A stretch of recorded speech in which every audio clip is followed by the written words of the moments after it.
At so yun mga bossing, so for today's video natin, so ito na yung araw na tayo ay mag-start ng installation ng ating tiles.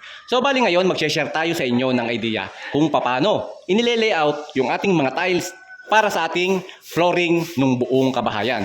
So napaka-basic lang ito mga bossing. Actually, marami na naman tayong tutorial video na ginawa about sa tiles installation from layout hanggang sa pagkakabit at kung ano-ano yung mga tips and idea na kailangan nating tandaan kapag tayo ay nagkakabit ng ating mga tiles. Okay, so syempre pagdating sa layout, bali tayo ay kukuha palagi pag sa residential mga bossing main door. Yan. Ang mainly or ang pinakakinukuhanan palagi natin ng layout ay yung main door natin. Dahil yan yung unang nakikita or yung nakabungad sa ating bahay. Yan. Pagbukas mo ng main door, makikita mo yung tiles agad. Siyempre, kaya dyan kinukuha yung ating layout dahil meron tayong itinatama sa ating mga hamba. Ano yung itinatama natin mga bossing? Yung mga bikat.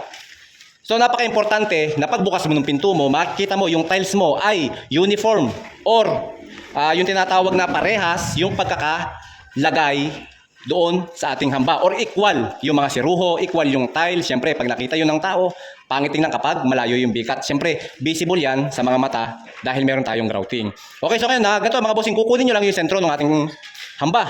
Ito pinakaloob, pinakapintuan.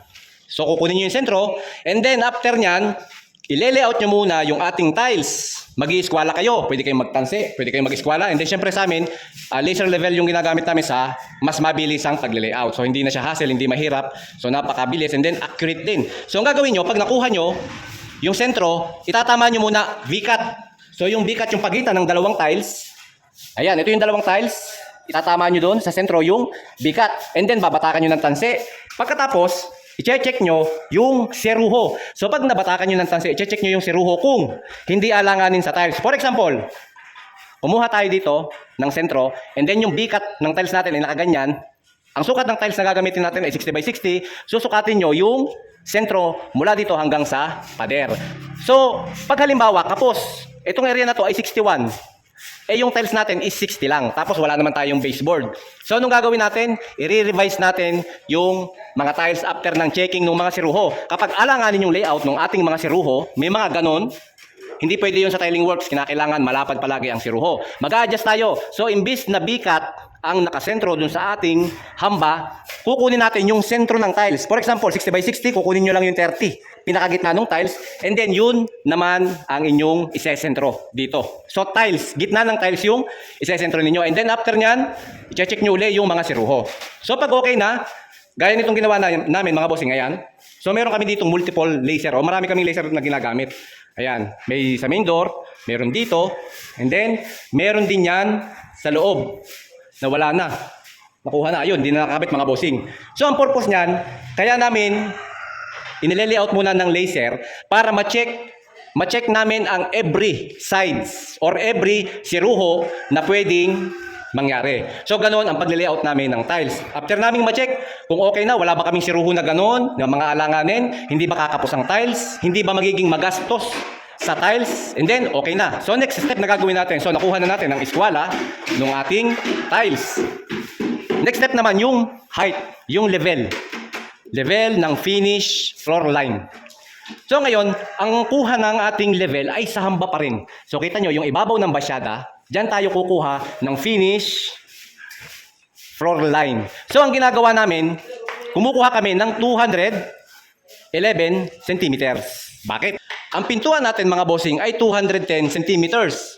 So yung natitirang 1 cm, yan yung magiging allowance ng ating pintuan sa ilalim at sa ibabaw para yung ating pinto ay hindi sasayad sa ating mga floor tiles. Kasi kapag nag-finish tayo ng 210 centimeters din, nakaparehas ng height ng pintuan, ano mangyayari? May tendency na sumayad yung ating pintuan sa ating mga tiles. So ang gagawin natin, magkakaroon tayo ng ekstrang trabaho. Maggagawa ng kakatami natin o ipe-planer natin yung ating pintuan. So bukod sa nadagdagan na yung trabaho natin, umangit pa yung ating pinto. So kaya ang pinakamaganda mga bossing, 211 centimeters, palagi ang kukunin yung height galing sa ibabaw ng hamba. So bali mga bossing, pag nagkakabit pa lang tayo ng hamba, kinakailangan maitama na natin sa eksaktong height yung ating mga hamba. So ang aming tips na bibigay sa inyo, from floor line pa lang, kinakailangan magkaroon tayo ng average height ng ating ibabaw ng hamba ng 216 centimeters. So bakit naging 216 centimeters? Kasi nga 211 ay para sa pinto at sa finish floor line, and then yung natitirang 5 centimeters, yun yung magiging preparation natin para dun sa ating tiling works. So naandyan na, kasama na dyan sa 5 centimeters yung kapal ng tiles, and then yung kapal ng mortar natin mga bossing. So dahil lang gagamitin natin dito, kapag ganitong bare concrete, so syempre, hindi naman to naka-screed, hindi to perfect or perfectong levelado. Dahil nga bare concrete pa lang yan, buhos pa lang. So kaya gumagamit tayo ng sand base, mortar para maging even or magiging levelado yung ating flooring. Yun yung magiging setting natin para may tama natin sa level yung ating mga tiling works. Okay, yung sand base na gagamitin natin, mixing of buhangin at saka semento.